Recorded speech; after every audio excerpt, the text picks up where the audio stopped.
The United Airlines flight touched down at Seattle-Tacoma Airport 2 days early.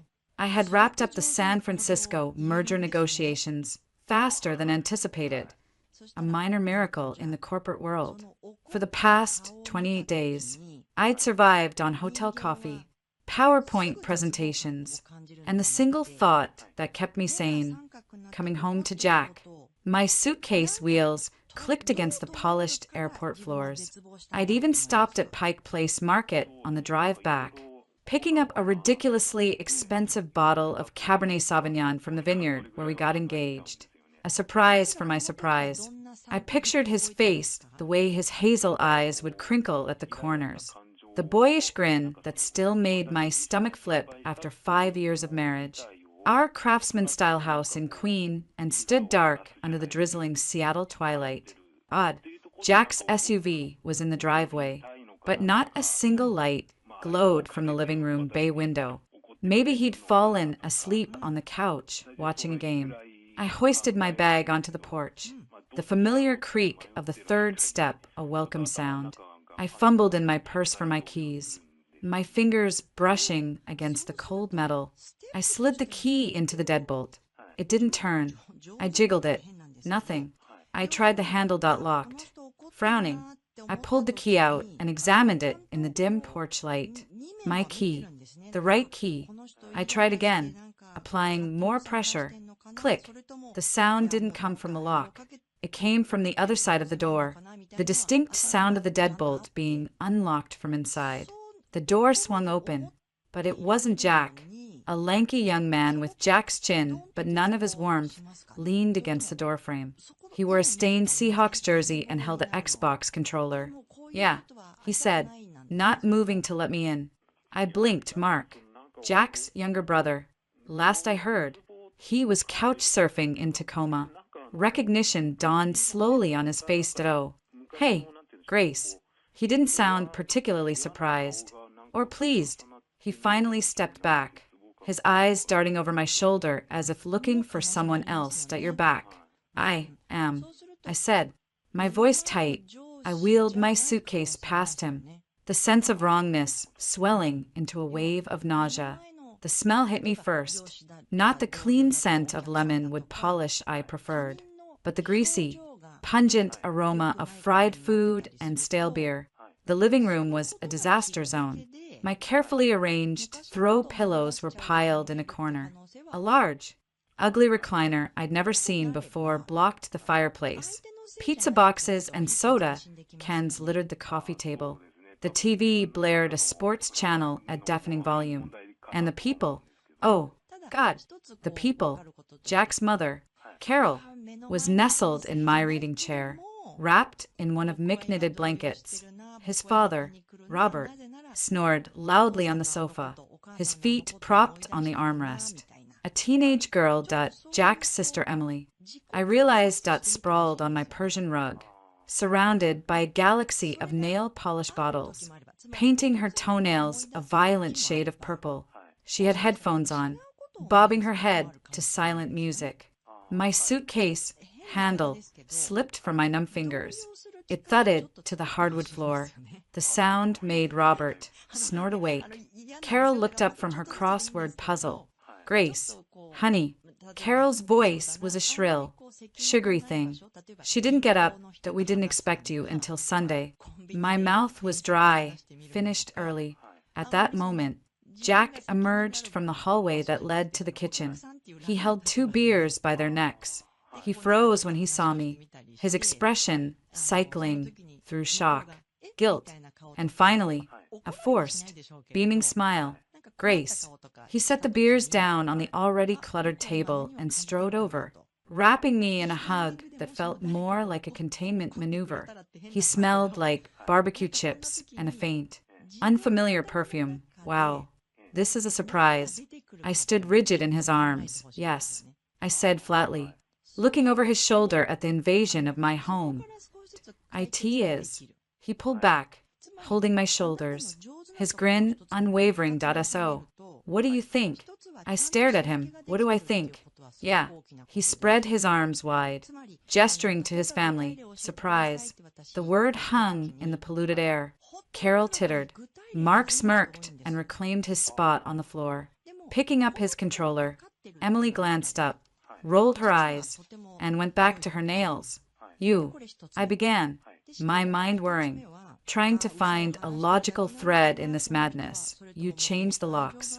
Oh, that. Jack waved a dismissive hand. Yeah. After the whole neighborhood watch email about package thieves. I figured better safe than sorry. I meant to get you a new key cut. It just slipped my mind.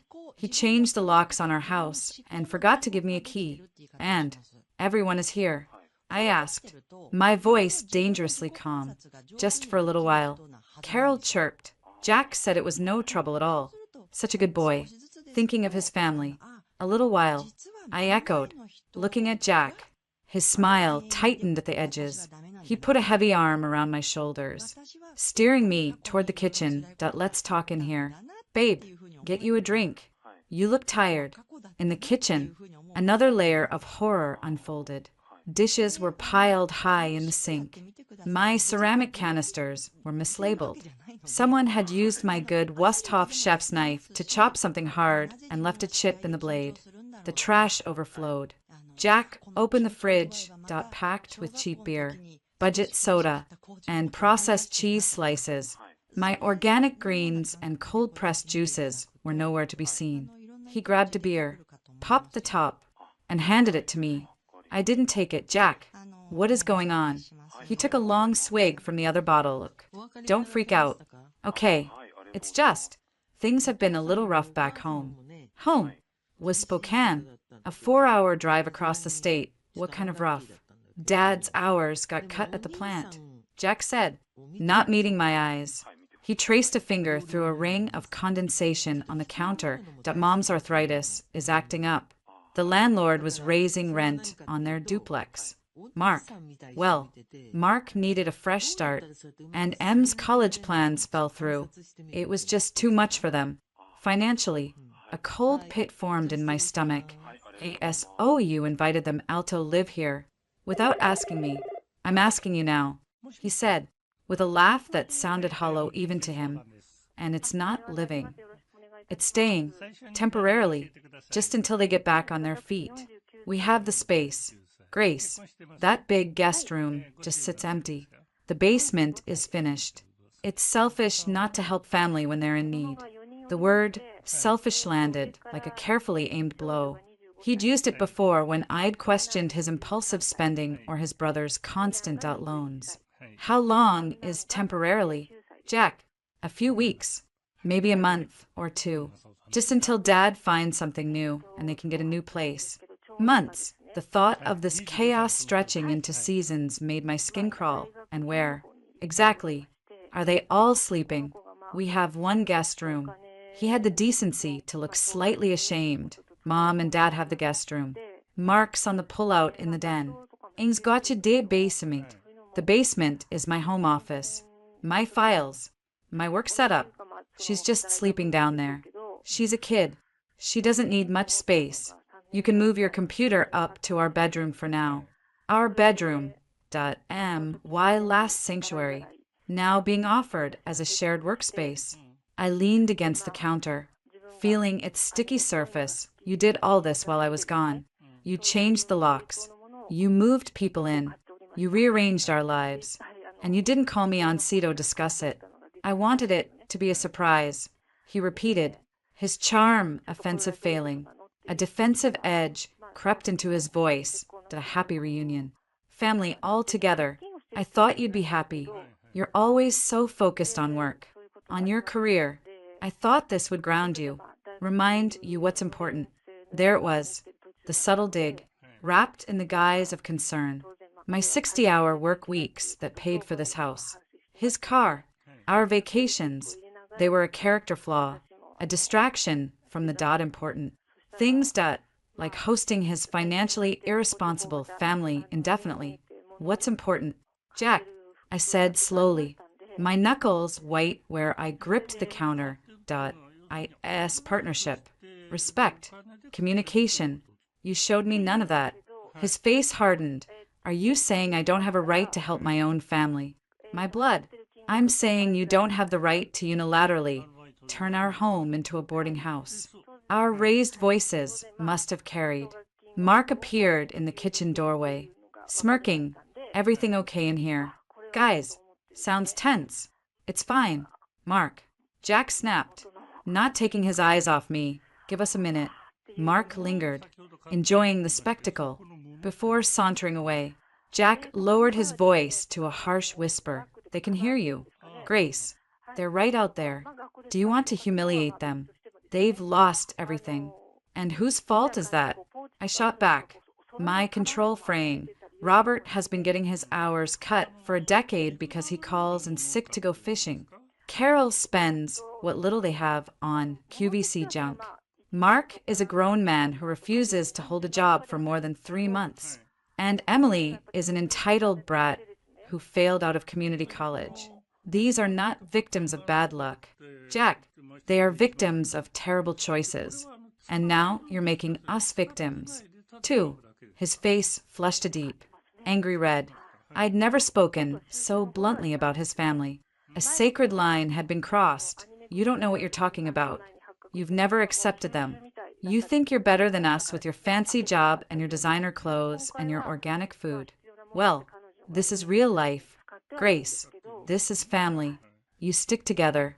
I looked at him, the man I loved, the man I'd built a life with. He was a stranger, hiding behind a wall of self-righteous family loyalty. The wine bottle from the vineyard felt like a lead weight in my tote bag. A terrible, icy clarity settled over me. Arguing now, in front of an audience, would solve nothing. It would only make me the villain in their story that the cold, career-obsessed witch who kicked out poor, struggling family. I took a deep, shuddering breath. The fight drained out of me, replaced by a calculated calm. Jack mistook my silence for surrender. His shoulders relaxed. Look, I know it's a lot, but it'll be okay. You'll see. They're good people. We'll all get along. I forced my lips to curve upward. It felt like cracking clay, sure. I said, my voice unnaturally light at a happy reunion. He beamed.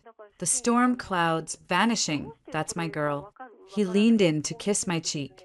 I flinched, and he kissed air near my ear. Come on, let's go back out. Don't want them to think we're fighting. I followed him back into the living room, the smile frozen on my face. Emily had spilled purple nail polish on the rug, a small, dark stain blooming on the cream-colored wool. No one seemed to notice. Carol looked up, her eyes sharp and assessing. Everything worked out. Dear, perfectly, I said, my voice sweet as poison. Jack explained everything. What a wonderful surprise. Jack looked immensely pleased with himself. He squeezed my hand. See, I knew you'd understand. Oh, I understand much more than you think, I said softly, but he was already reaching for the remote to turn up the TV. I'm pretty jet-lagged. I announced to the room that I think I'll just take my bag up and turn in early. Of course. Dear, you must be exhausted, Carol said, not looking up from her puzzle, that we'll try to keep it down. I dragged my suitcase through the obstacle course of the living room and up the stairs. Each step felt heavier than the last. Our bedroom door was ajar. I pushed it open. The room was different. My dresser had been moved to accommodate a large, ugly floor lamp that belonged in Carol's living room. A man's flannel shirt, Roberts, by the smell that was draped over my vanity stool. The air smelled of menthol rub and old sweat. I closed the door and locked it. The simple, familiar click was the first thing that had felt right since I'd stepped off the plane. I leaned against the door, sliding down to the floor. I pulled out my phone. The screen glowed in the dim room. I opened my banking app, then the mortgage portal. I needed information. I needed to understand the full scope of this surprise.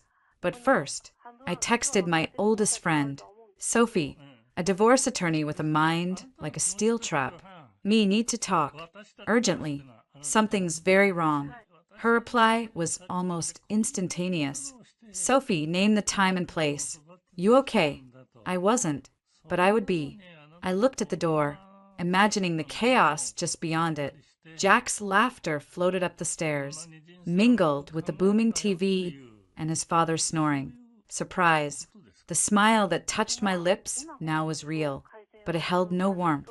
Just you wait.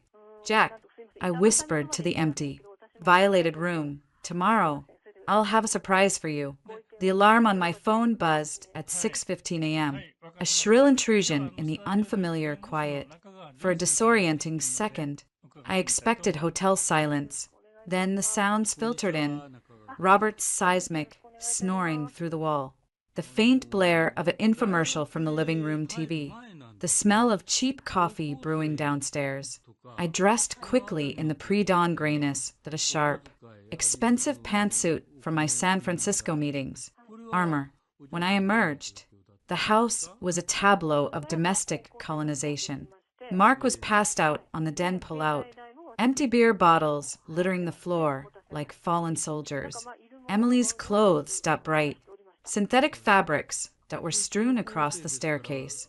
A cereal bowl with congealed milk sat on the hall console table, atop a stack of unopened mail. In the kitchen, Carol stood at Mistove, scrambling a mountain of eggs in mine and stick skillet. She wore one of my aprons over her floral house dress. Morning. Grace, you're up early. Her tone was aggressively cheerful. I'm making a big family breakfast. Sit. Jack's just getting the paper.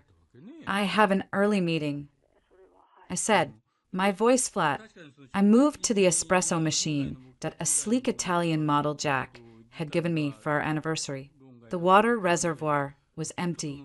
The ground's drawer was clogged with a strange, dark, pre-ground coffee. Sorry, dear, that fancy thing was too complicated. Carol said without looking up. I made a pot of regular coffee. Good old Folgers. Mugs are in the dishwasher. The dishwasher was full, but unrun, crusted with yesterday's dishes. I opened it, the smell of sour milk hitting me. I closed it slowly. I'll grab coffee on the way. I said, nonsense. It's wasteful to buy coffee when we have a perfectly good pot right here. She turned, brandishing the spatula. Besides, we're having a family breakfast. Jack said it was important we all bond. Jack said, the new mantra of my home. Jack walked in then, the local newspaper under his arm. He looked tired but smug, like a general surveying conquered territory. Morning. Babe, wow, you look corporate. Thank you, I said, not bothering to decode whether it was a compliment. Come on, take a load off. Mom's making her famous scrambled eggs. They're just eggs. Jackie. Carol simpered, but she beamed. I didn't move. Jack, we need to talk about logistics, privacy, ground rules. The smile on his face tightened. Can't it wait? Everyone's about to eat. No, I said, my voice clear in the quiet kitchen. It can't. For instance, Emily is in my home office. I have confidential client files in there. I need access today. Carol clucked her tongue. Oh, Grace, she's just a girl. She wouldn't touch your boring old files. She's heartbroken about college. She needs her space. My office is my space. I said, locking eyes with Jack, and it has a lock, which seems to be a theme in this house lately. Jack flushed. Grace, don't be difficult. I'm being practical. Where am I supposed to work? The dining room table is huge. Carol offered, plenty of room for your little computer. My little computer ran financial models for multi-million-dollar mergers. My work required security, concentration, and a professional backdrop for video calls. A dining table surrounded by his family's daily chaos was untenable. Or our bedroom. Jack said, echoing last night's terrible suggestion, we can get you a little desk. Right, I said softly. Our bedroom, the last room in the house that's still ours. Something in my tone made him pause. The triumphant gleam in his eye flickered. Look, let's just have breakfast. We'll figure it out as a family. The family began to shuffle in. Robert, in a stained undershirt and sweatpants, grunted a greeting and went straight for the coffee. Mark stumbled in, squinting against the light, and slumped into a chair without a word. Emily appeared last, wearing what looked like one of my silk camisoles as a top. That's my camisole, I said, the words out before I could stop them. She looked down, plucking at the fabric. Oh, I found it in the back of the closet. It's pretty. You have so many nice things. Grace, it wasn't in the back of the closet. It was in my drawer, in my bedroom. Emily, Jack said, a weak note of admonishment in his voice. What? She pouted, sliding into the chair next to Jack. She's got, like, 20 of them. She won't miss one. And all my stuff is still in boxes in the basement. It's damp down there. The dam broke. Okay, I said, setting my briefcase down with a deliberate thud. Let's establish some ground rules. Right now. All movement stopped. Carol stopped stirring the eggs. Robert looked up from his newspaper. Mark actually opened his eyes. Jack's face went stony. Grace, Rule 1. No one enters our bedroom without explicit permission. That includes going through drawers, closets, or personal items. Emily rolled her eyes. God, so dramatic. Rule 2. My home office is off limits. Emily, you will remove your belongings from that room today. I will provide you with plastic bins for the basement. The basement is gross. Emily whined. Rule 3. This is not a hotel. You will clean up after yourselves. Dishes go in the dishwasher, which will be run when full. You will not leave personal belongings in common areas. Carol set the spatula down with a sharp clatter. Well, I never. Jack, are you going to let her talk to us like this? In your own home. It's our home. Carol, I corrected, my voice like ice. And I'm not talking Toyo. I'm talking foam. These are my non-negotiable terms for continuing to share this space. The kitchen was silent except for the sizzle of eggs burning on the stove. Jack stood up, his chair scraping loudly. Grace, a word. Now. He jerked his head toward the hallway. I followed him, my heels clicking a militant rhythm on the hardwood. He pulled me into the half-bath under the stairs, closing the door. What the hell was that? He hissed, his face inches from mine. Reality. I said calmly, did you think I would just come home and play happy homemaker while your family treats our house like a frat house? They're trying their best. They're uncomfortable. They don't know your systems. My systems are called basic respect and hygiene. Jack, Emily is wearing my clothes. Mark's dirty socks are on my living room floor. Your mother is ruining my cookware with metal utensils.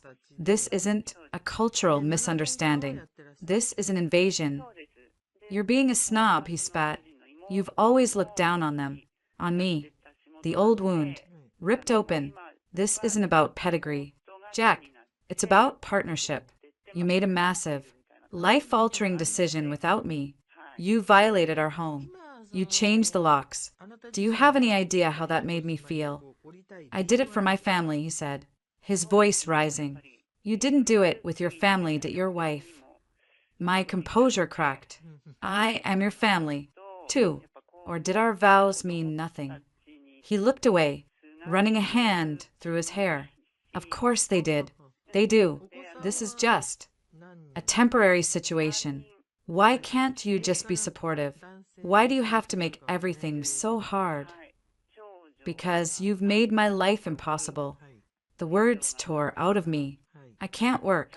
I can't relax. I come home to a stranger in my camisole and a locked door. What's next? Jack, are you going to move Lydia in, too? The name hung in the tiny, tiled room. His head snapped toward me. All the color drained from his face. What did you say? The texts.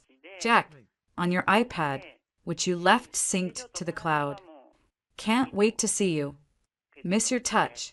Sent last Tuesday, while I was eating room service alone in a hotel in San Francisco. His mouth opened, then closed. The mask of righteous indignation crumbled, replaced by raw panic. It's not what you think. Lydia is just a friend. From work. She's been going through a hard time. Save it, I said, my voice suddenly weary. I don't care. And in that moment, I realized it was true. The searing pain I expected wasn't there. It had been cauterized by the larger betrayal, the erasure of my home, my autonomy, our marriage. The infidelity was just the cherry on top of the shit sundae. He saw the finality in my eyes. The panic turned to desperation. Grace, please. It was a mistake. A stupid, drunken mistake. It meant nothing. You mean everything. This. With my family. It's separate. We can fix this. We can get through this. He reached for me. I stepped back. My spine connecting with the cold bathroom door. There's nothing to fix. Jack, you broke it. All of it. I took a deep breath. The sterile lemon scent of the cleaner filling my lungs. Now, here are your options. Option 1. Your family is out of this house by the end of the week. We seek marriage counseling. You cut all contact with Lydia. We attempt to rebuild from rubble. He stared, hope flickering weakly. Option 2. I continued, my voice businesslike, the tone I used in boardrooms before delivering bad news. They stay. You continue whatever this is with Lydia, and I serve you with divorce papers so fast your head will spin. I will take you for everything you're worth, and I will make sure every mutual friend, every colleague, knows exactly why. His hope died. His face hardened into the resentful mask. I was starting to know better than the face of the man I married. You wouldn't.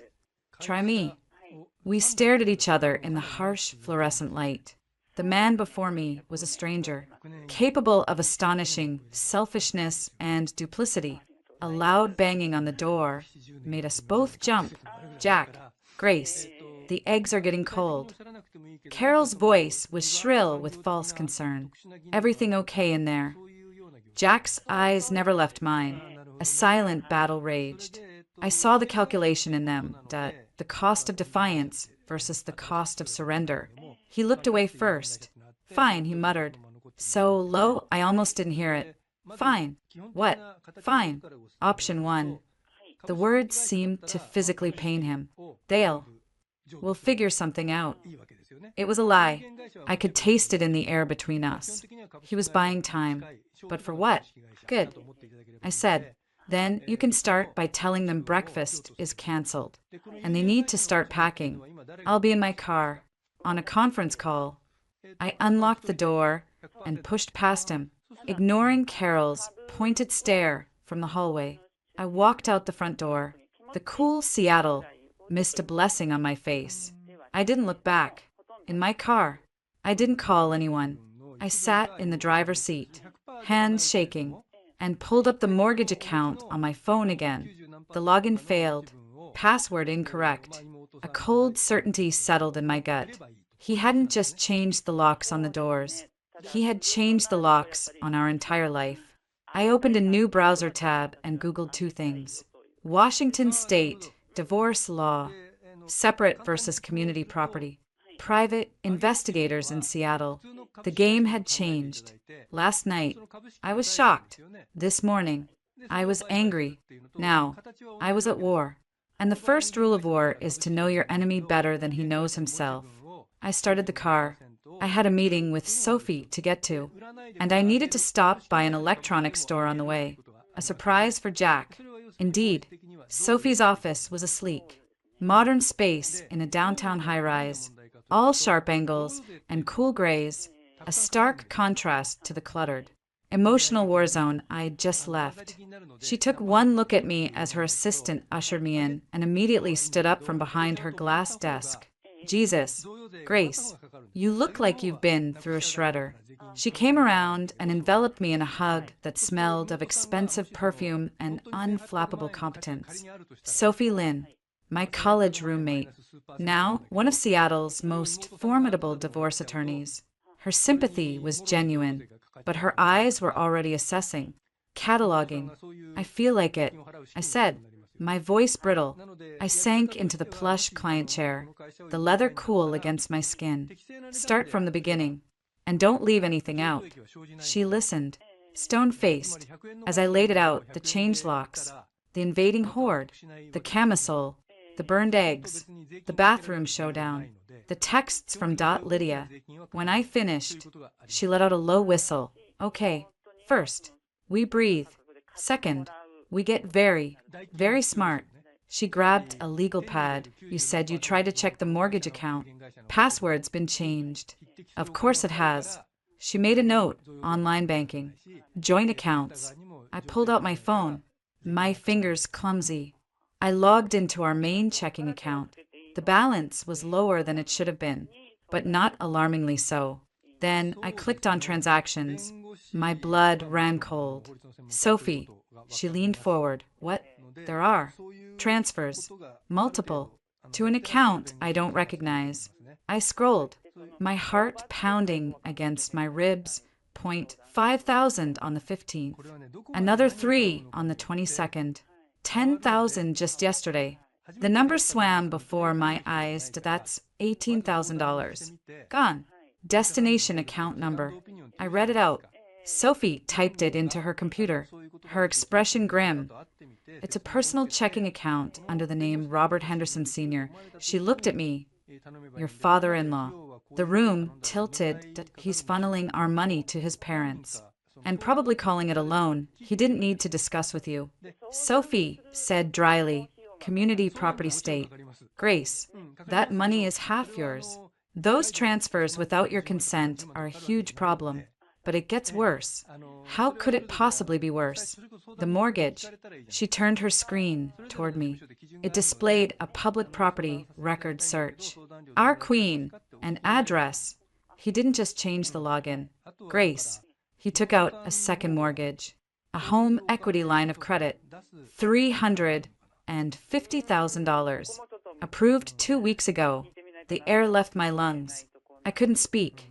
I just stared at the numbers on the screen, a string of digits that represented the evisceration of our financial safety, the gutting of my equity, my future. How? I finally choked out. He forged your signature. Sophie said bluntly, or he got a notary friend to look the other way. It happens. The bank security on these things is often laughable if you're a co-owner on the original deed. He likely told them you were out of town and had signed a power of attorney. I'm going to be sick. Not in my Eames chair. You're not. She came around with a glass of water. Drink. This is why you come to me before you confront him. Now we have the upper hand. We know what he's done. What has he done with the money? The question was a whisper. That Sophie said, I asked the $1 million question, or the $350,000 one. She paced that we need to trace it. But first, we need to secure your assets. We'll file a temporary restraining order to freeze the HELIC and the joint accounts. We'll also file for legal separation, which will establish a cutoff date for community property. Anything he spends after today is on him. It was all moving too fast, legal separation. Sophie, I just found out. I haven't even processed it. I know, but he already has. He's been planning this for months. The family moving in. That's not just freeloading. That's establishing occupancy, creating facts on the ground. If this goes to a messy divorce, he could argue they are dependent residents, making it harder for you to force a sale of the house. He's playing a long game, and he's several moves ahead. The chess analogy made sense. Jack had never been strategic. Impulsive, yes. Emotional, absolutely. But this was cold. Premeditated financial warfare. Lydia, I said suddenly, the woman from the texts. Sophie nodded, a distraction. Or a co-conspirator. We need to know. I have a PI I use. Discreet. Thorough. ex-Seattle PD. I'll put him on it. She handed me a card. And Vance. Confidential investigations. What do I do now? I can't go back there. You have to, Sophie said, her voice softening for the first time. You have to act normal. If you leave now, you risk being seen as abandoning the marital home, which can hurt you in court, especially with his family planted there. You need to stay, gather evidence, and document everything. How? The thought of sleeping under that roof, sharing air with him, made my skin crawl. You become the world's greatest actress. You're hurt. You're confused, but you're willing to work on it. You lull him into a false sense of security. Meanwhile, you look for paperwork, bank statements, loan documents. The Hellick paperwork must be in the house somewhere. He's not a digital guy. He likes paper. She was right. Jack printed everything. And, she added, a glint in her eye that you record every conversation you have with him about this. Washington is a one-party consent state. You can legally record any conversation you are a part of without telling him. My mind flashed to the electronics store I'd planned to visit. Audio only. Audio is king. Video is trickier with expectation of privacy. Get a good voice recorder app on your phone. Keep it running. I felt like a spy in my own life. This is insane. This is divorce. Honey, especially when one party is a sneaky bastard who's trying to financially gut you. She came and sat on the edge of her desk, looking down at me that you're not the first woman to sit in that chair with this story. You won't be the last, but you have advantages. You're smart. You're financially savvy. You have resources. And you have me. We will nail his ass to the wall. A flicker of something besides despair ignited in my chest. Anger. Purpose. Okay, I said, squaring my shoulders at what's my first move. I returned to the house just after 7 p.m., carrying a bag of takeout from the Thai place Jack claimed to hate. The scene was depressingly familiar, TV blaring, clutter multiplying. Carol was microwaving a frozen dinner. Robert and Mark were arguing about a football play. Emily was painting her nails again, this time on the coffee table, a bottle of polish perilously close to the edge. Jack was on the sofa, typing on his phone. He looked up as I entered, his expression a mixture of wariness and forced nonchalance. Hey, you're back late. Work, I said, setting the takeout bag on the cluttered kitchen island that I brought dinner. I didn't specify it was only for me. He put his phone face down, a deliberate move. We already ate. Mom made meatloaf. The ghost of burned eggs and family tension still hung in the air. I could feel everyone's eyes on me.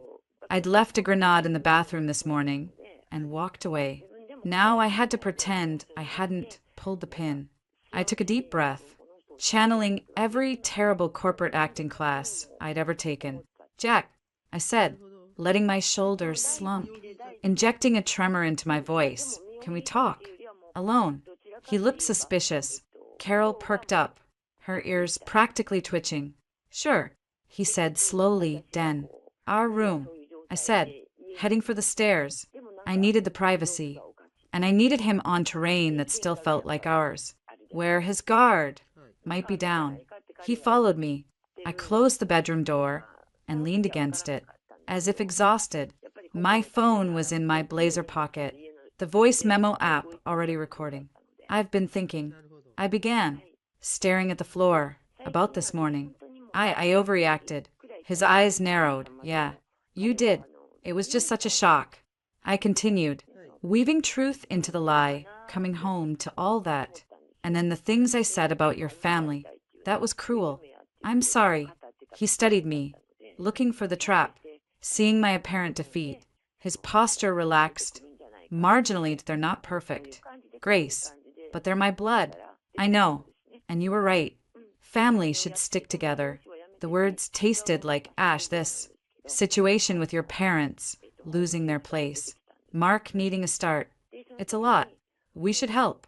He blinked, thrown completely off balance. Wait, you mean that? I nodded.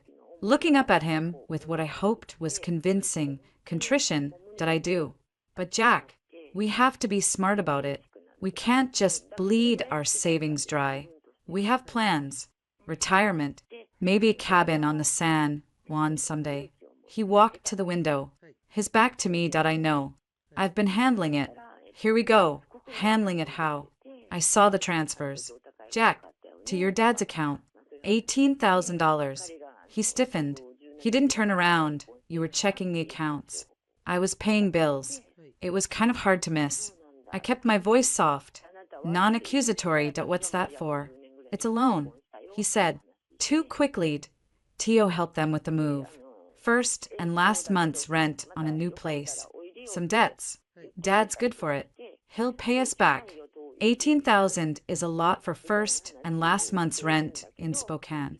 I paused and I couldn't help but notice our available line of credit on the home equity is maxed out. Now he turned. His face was pale, but his jaw was set. Who told you that?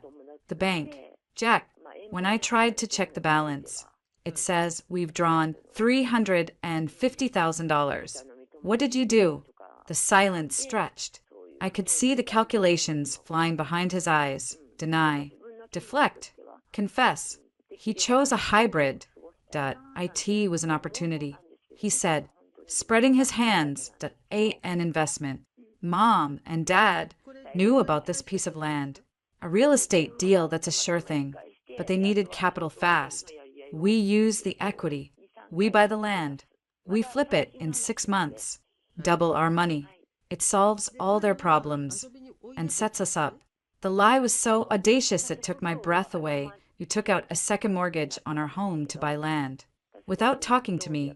Jack, that's insane. What land? Where? Show me the paperwork. It's with the lawyer. He snapped. Defensiveness. Rising. It's complicated. You've been so busy. Grace. Always traveling. Always with your head in your spreadsheets. Someone had to make a decision to help my family. By risking our house. Our future. My acting was slipping. Real anger seeping through. You forged my signature. Didn't you? I did what I had to do. He shouted, then caught himself, lowering his voice. It's not forging if it's for the good of the family. You'd never have agreed.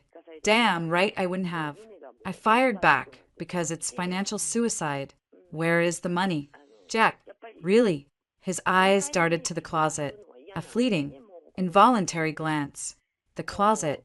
It's in a secure account. He mumbled, for the purchase. I want to see the statements. The purchase agreement. All of it. Now, you don't trust me. He tried to sound wounded. You stole from me. Jack, you stole from us. You changed the locks. You moved people in. You emptied our accounts. You mortgaged our home to the hilt.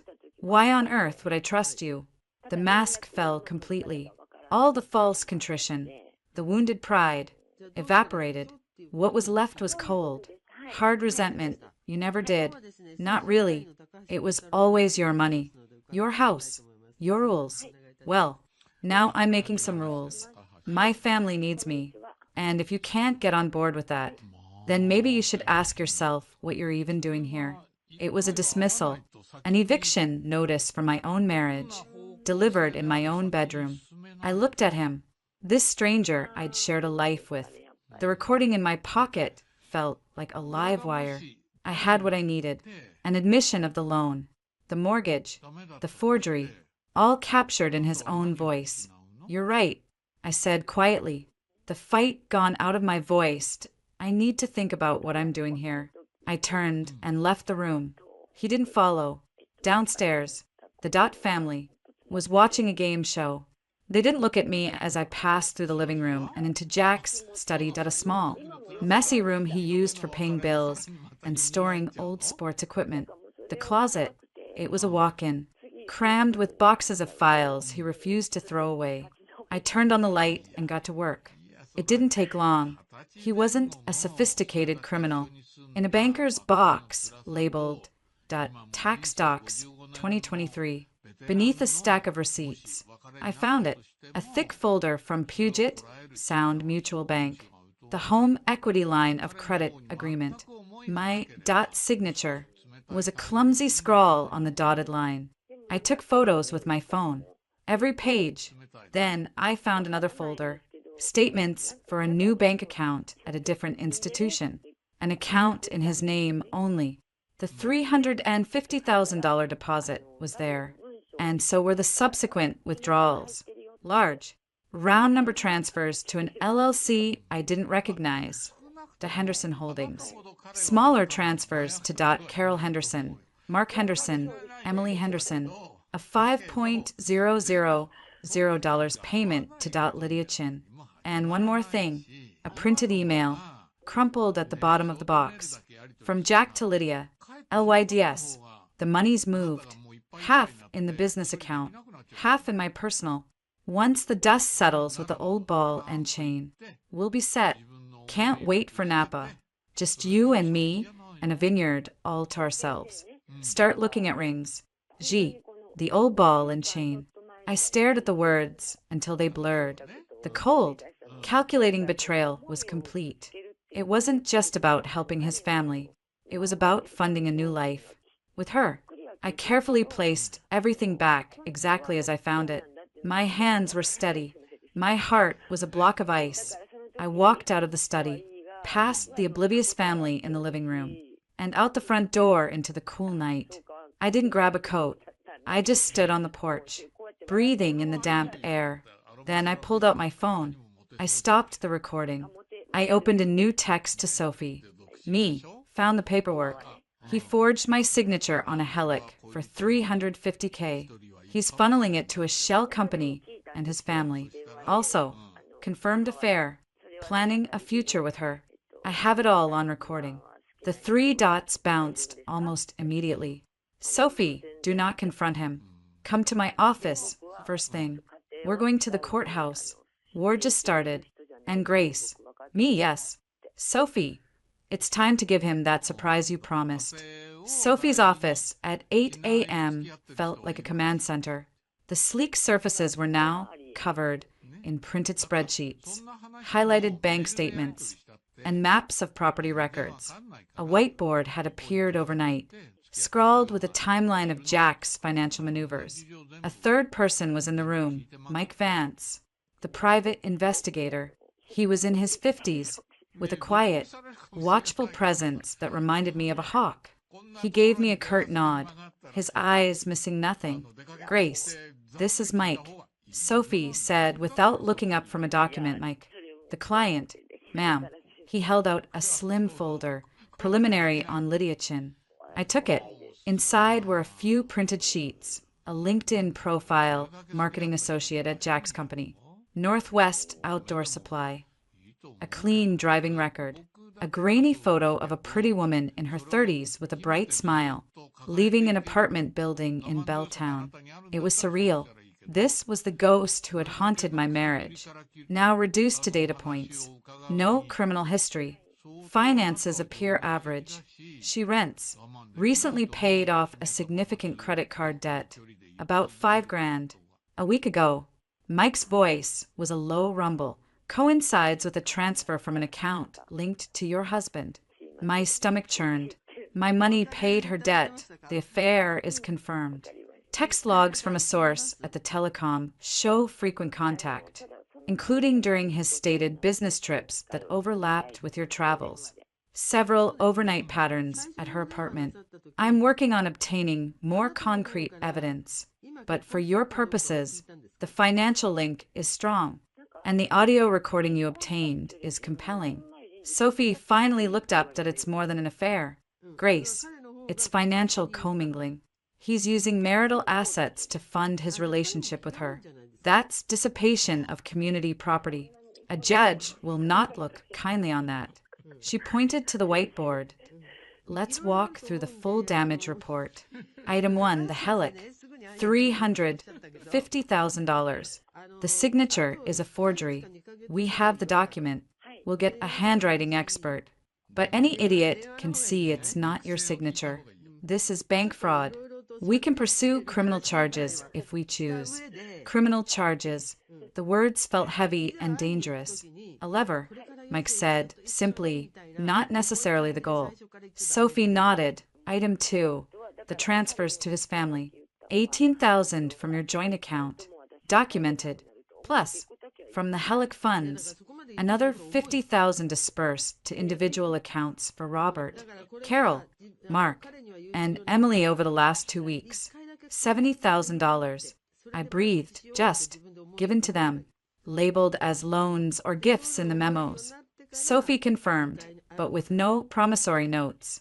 A judge will likely treat them as gifts, meaning we might not get that money back from them.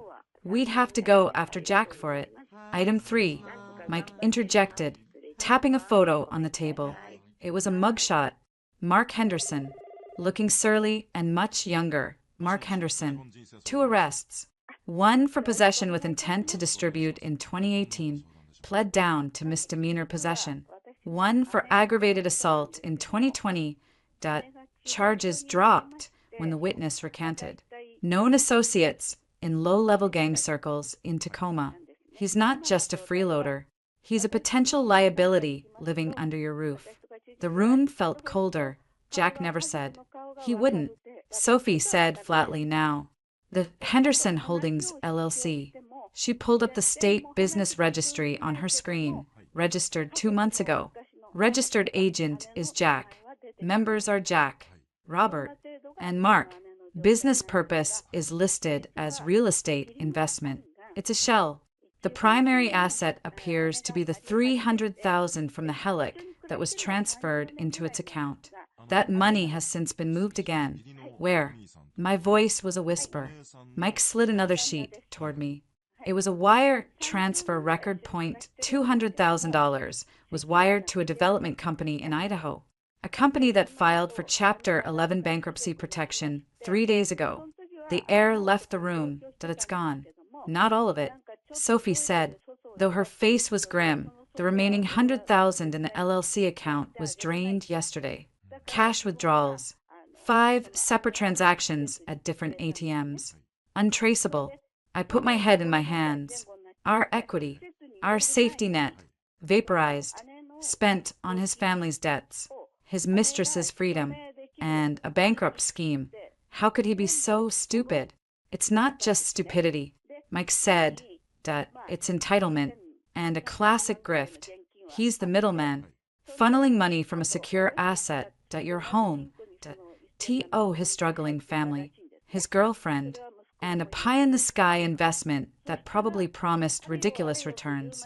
He gets to be the hero, the provider, the savvy investor, except the investment was a scam, and the money is gone. Sophie leaned forward. That here's the hard truth. Grace, because Washington is a community property state, you are equally liable for that Helic. The bank doesn't care that he forged your signature. They'll come after the asset, the house, and after both of you, personally, if the sale doesn't cover the debt. I felt the walls closing. I could lose the house and be saddled with debt. Potentially, unless we can prove financial fraud and dissipation, and get a judge to assign the debt solely to him. That's our goal, but it's an uphill battle. He's going to argue it was an investment for the family's future, that you were emotionally distant and approved of helping his family, that you're exaggerating the affair to punish him. But the recording is gold, but it's not a magic wand. We need a comprehensive strategy. She steepled her fingers. Your immediate danger is financial. We need to file for legal separation today to freeze the line between community and separate property.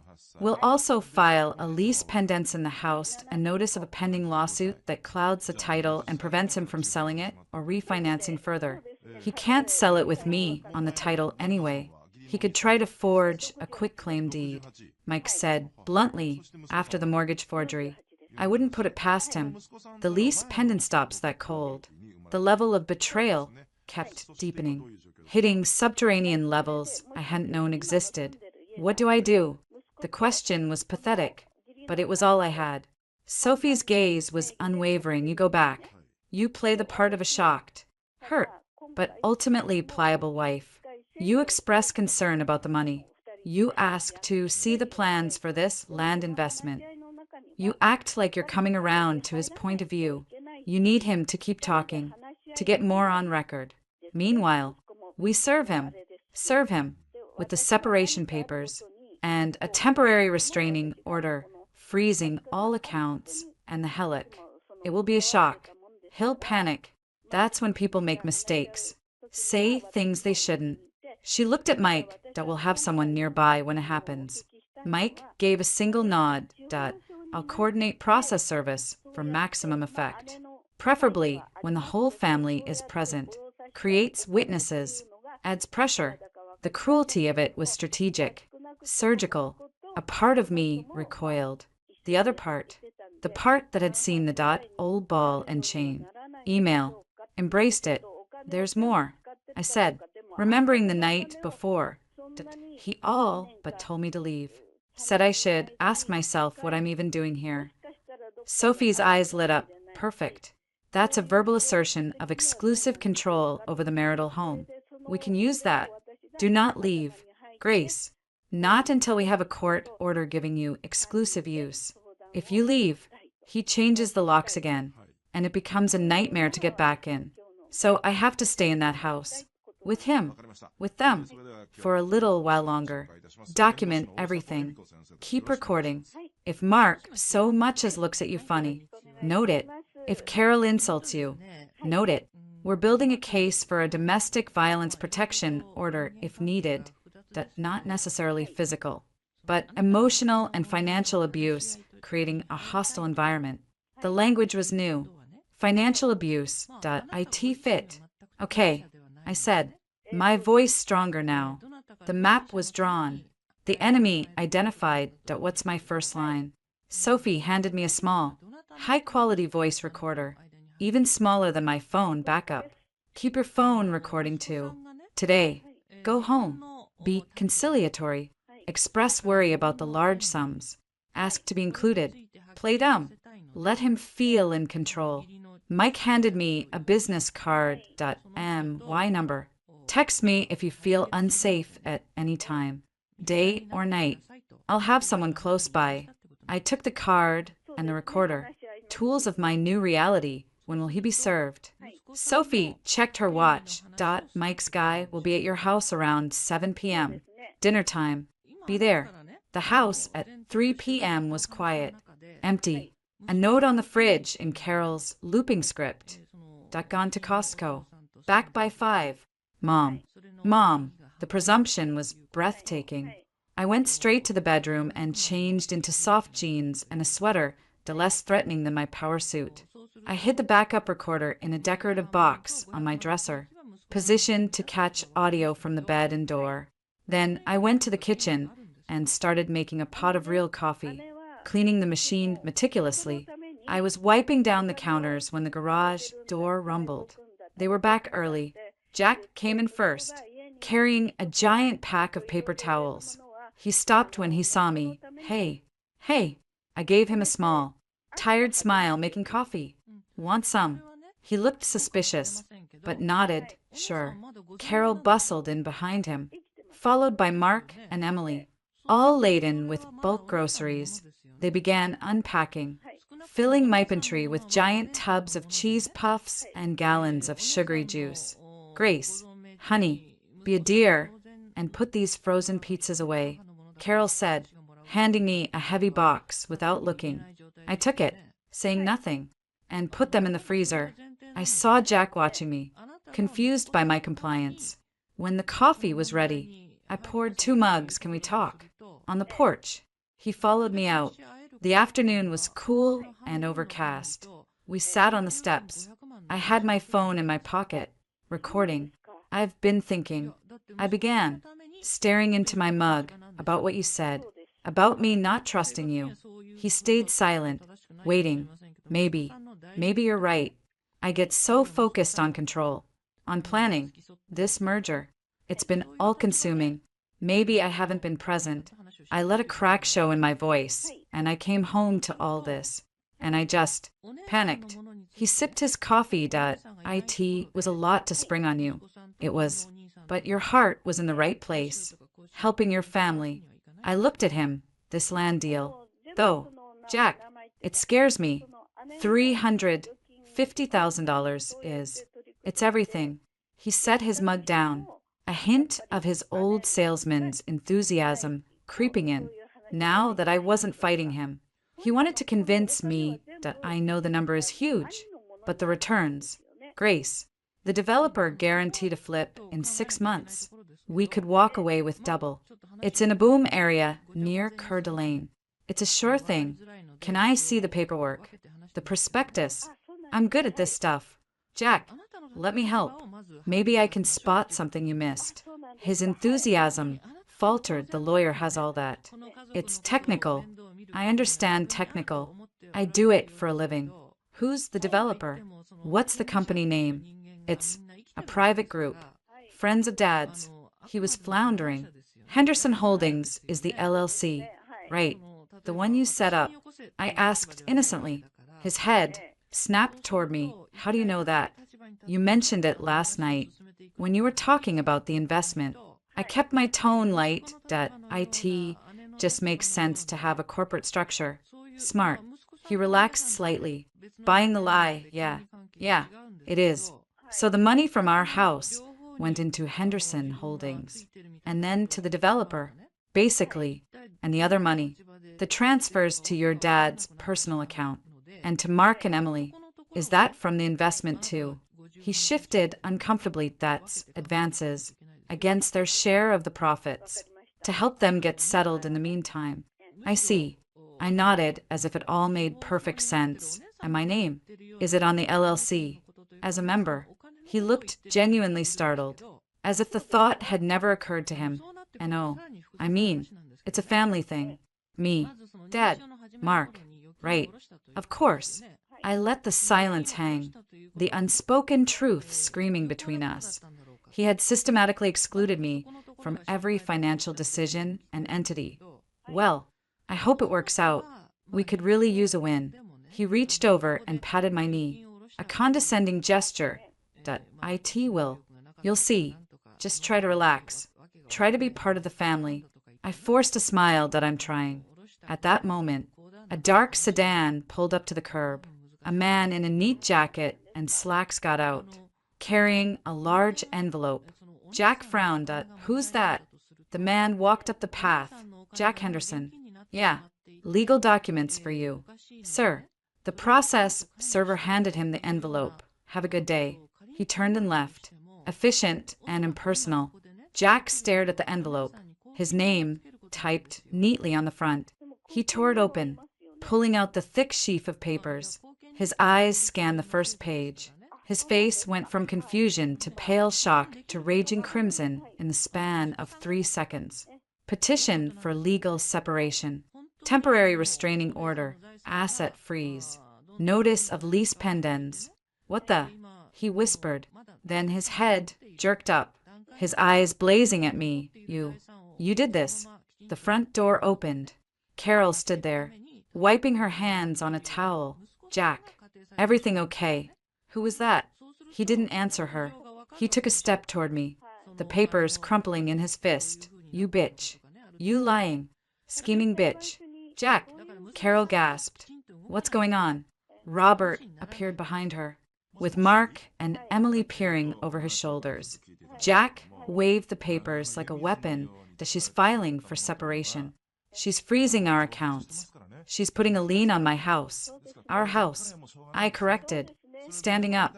My heart was hammering, but my voice was calm. The family was arrayed on the porch now, a hostile audience, and I'm protecting what's left of it from you gambling it away on a bankrupt land deal in Idaho. The words landed like grenades. What is she talking about? "Jackie." Carol's voice was sharp. "Nothing. She's crazy. She's making things up." Jack sputtered, but the panic in his eyes was real. He'd been caught, and his family was hearing it. The Helic for $350,000. I said, directing my words to Robert and Carol. "The money he loaned you, it's from a second mortgage he took out by forging my signature. He put it in a shell company with you and Mark." 200,000 of it just went up in smoke with a bankrupt developer. The rest is in cash or spent, including, I looked straight at Jack.5,000 to Lydia Chin for a credit card bill. How is she? By the way, picked out a ring yet? The silence was absolute. Stunned. Betrayal wasn't a one-way street anymore. Jack's face was a mask of pure, undiluted hate. Get out. He snarled. I'm not going anywhere. Jack, this is my home. You all are here at my sufferance. And the court just agreed with me. I gestured to the papers in his hand. Read the restraining order. You cannot withdraw, transfer, or dissipate any marital asset. You cannot change the locks. You cannot cancel any insurance or utilities. And you. I looked at the stunned faces of his family that are now officially part of a legal dispute. I suggest you think very carefully about your next steps. I turned and walked back into the house, past their frozen forms. I went upstairs to the bedroom, closed the door, and locked it. From outside, I heard the explosion. She can't do this. Jack roared. What land deal? Son. Robert's voice, uncharacteristically hard. Who is Lydia? Carol. Shrill and demanding. My money. Mark whined. Chaos. I leaned against the door, the adrenaline making me shake. I pulled out my phone and stopped the recording. I sent a quick text to Sophie. Me. Served. Fireworks have commenced. Then I texted Mike Vance. Me, all okay for now. Situation contained within verbal hostilities. His reply was immediate. Mike, affirmative. Unit is outside. Call if it escalates. I slid down to the floor, listening to the muffled sounds of Jack's perfect family crumbling under the weight of his lies. The first battle was joined. The surprise, it seemed, was all his. The silence after the storm was somehow worse. The shouting on the porch had died down, replaced by a heavy, resentful quiet that seeped through the house like a poison gas. I sat on the floor of my locked bedroom, listening. I heard the front door slam, muttered voices in the living room, too low to make out, a car engine starting and driving away. Jack's SUV, peeling out of the driveway with an angry screech of tires. Good. Let him run. Let him explain to his precious family and his mistress how his plan had spectacularly blown up in his face.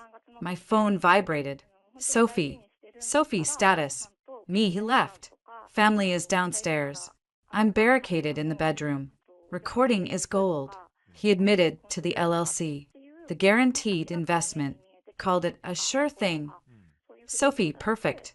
The sure thing is in Chapter 11. Hold tight. We're drafting the petition for exclusive use of the home.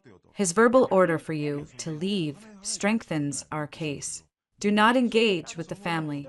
As if on cue, there was a soft knock on my door. Not Jack's angry pound. A tentative tap. Grace. It was Carol's voice. Stripped of its usual saccharine confidence, Grace. Honey, can we talk? I didn't answer. I stayed perfectly still. Please. We're confused. Jack just. He took off. We need to understand what's happening. I remained silent. Let her stew. Let the confusion curdle into doubt. I heard a sigh, then her footsteps retreating downstairs. This was the play now. Not confrontation, not argument. Strategic silence and controlled. Performative cooperation. I needed them to see me, not as the angry wife, but as the wronged, reasonable party forced into drastic action. I needed to drive a wedge between Jack and his loyalists. An hour later, I emerged. I had changed into yoga pants and a sweatshirt, the uniform of a woman under stress. Not a threat. The family was clustered in the living room like survivors of a shipwreck. The TV was off. Robert sat glowering in the recliner. Carol was wringing her hands on the sofa. Mark was scrolling furiously on his phone. And Emily looked like she'd been crying. They all looked up as I descended the stairs. I went straight to the kitchen without a word. I opened the fridge, took out a bottle of water, and leaned against the counter. drinking it slowly. I could feel their eyes on my back. It was Robert who broke first, Grace.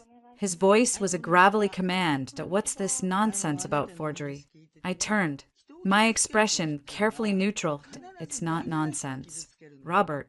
He took a second mortgage on our home without my knowledge or consent. He signed my name. That's bank fraud. The paperwork is in his study if you'd like to see the clumsy signature for yourself. Robert's jaw tightened. He didn't move to look. He knew. And this land deal, Carol asked, her voice thin. A development company in Idaho called Silver Creek Ventures. It filed for bankruptcy last week. $200,000 of the money from our house is gone. Permanently. Mark's head snapped up from his phone. $200,000. What about my money? Ah, the true priority surfaced. Your advance against profits. Mark, that came from the same pot. A pot that is now, legally, frozen, which means any further disbursements are forbidden by court order. He said it was a sure thing. Mark protested. A petulant child whose candy had been taken. He said, we'd all be set. He was wrong.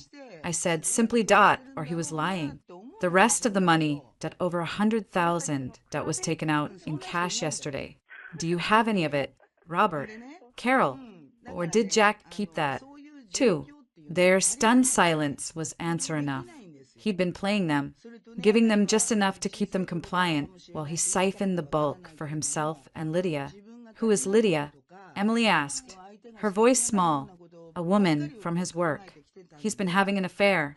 He used $5,000 of our money to pay off her credit card debt.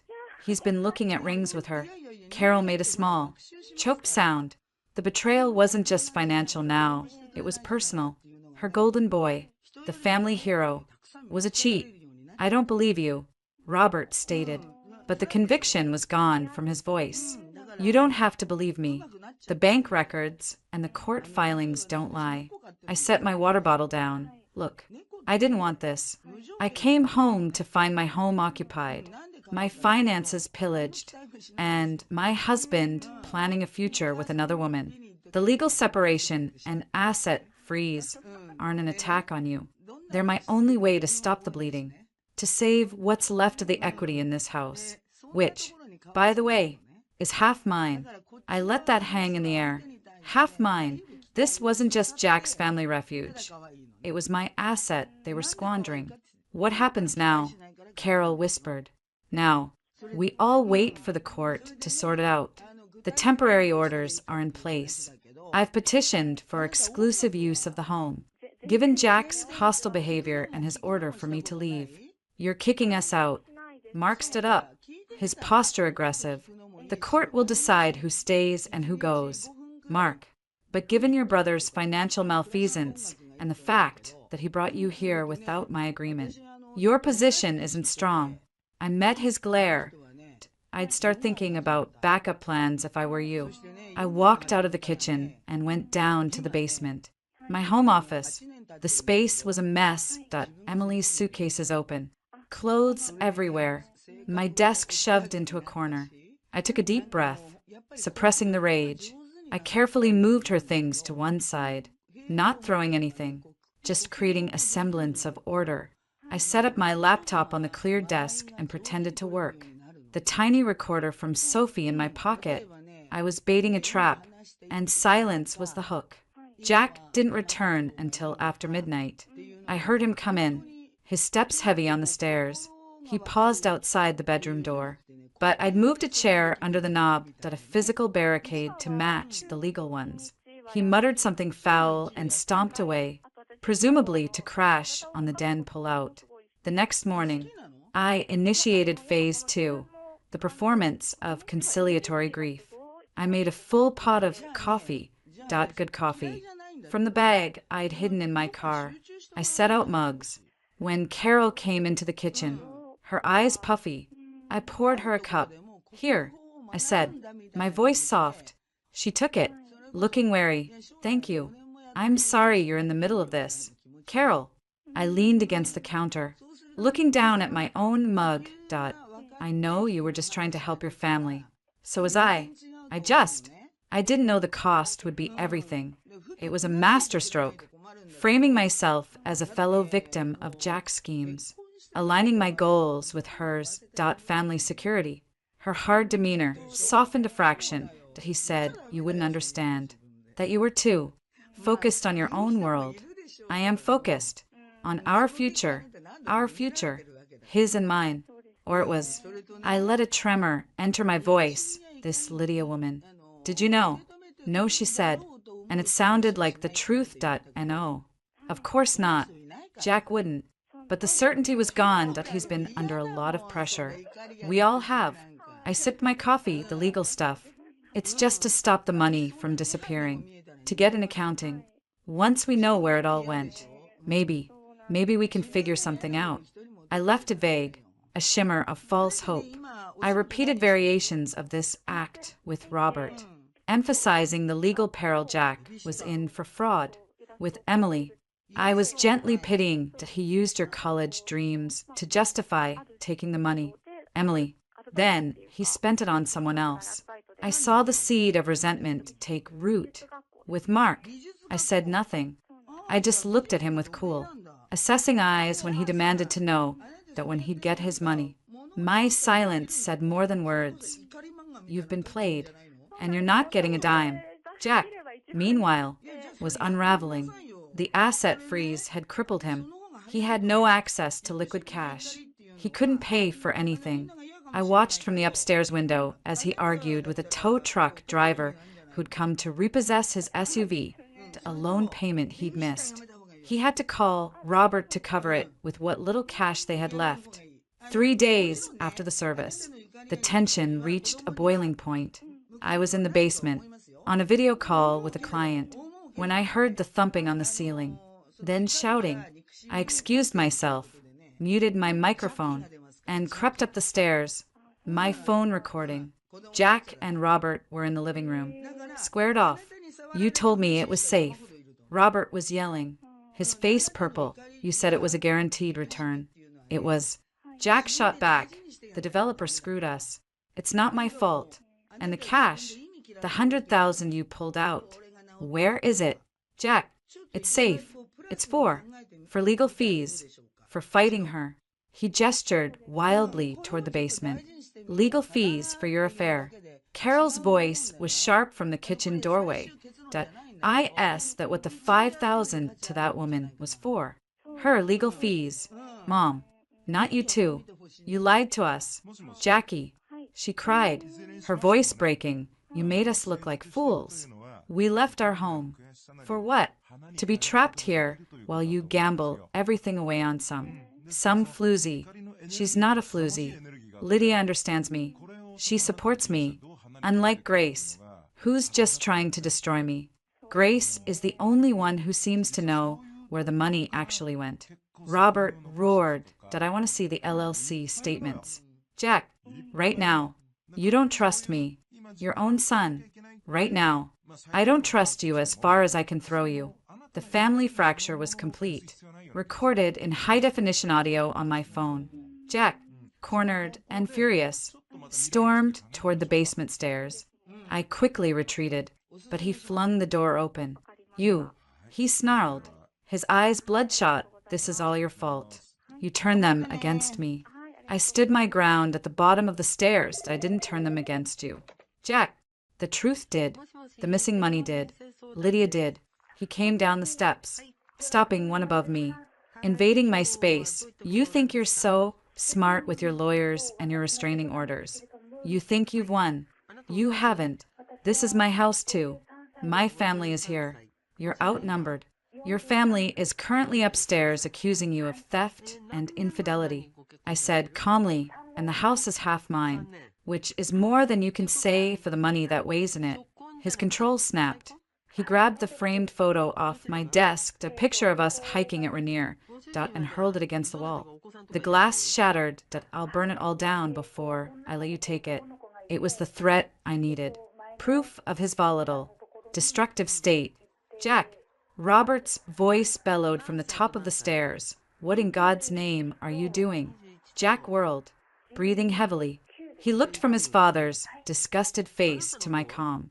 Recording 1. He saw the trap. He pointed a shaking finger at me. You're recording this, aren't you? You sick bitch. I didn't deny it. I just looked at him with a final, inarticulate roar of rage. He shoved past his father and pounded back up the stairs. A moment later, the front door slammed. I looked at the shattered glass on the floor, then up at Robert. His shoulders were slumped. All the fight gone out of him. I'll get a broom, I said quietly. That night, I uploaded the audio files to a secure cloud drive Sophie had set up.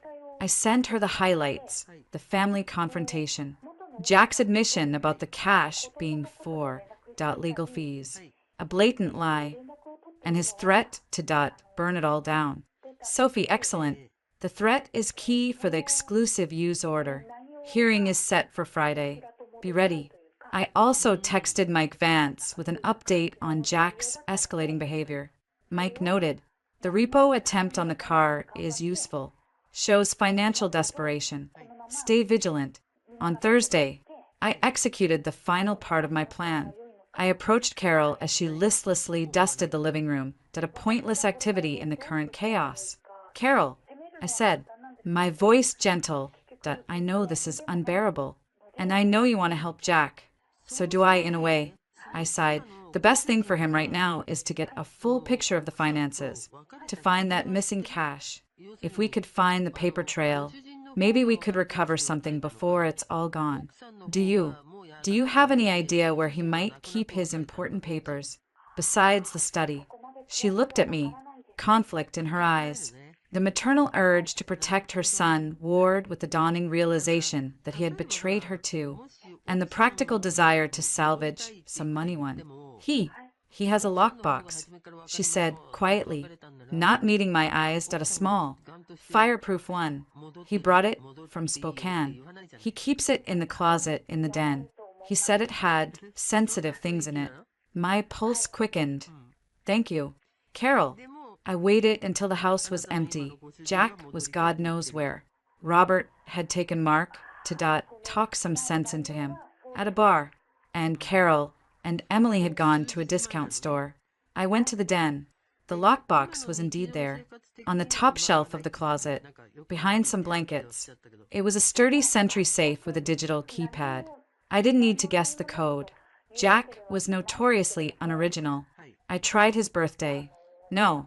I tried the last 4 of his social. No. I tried the year he graduated high school.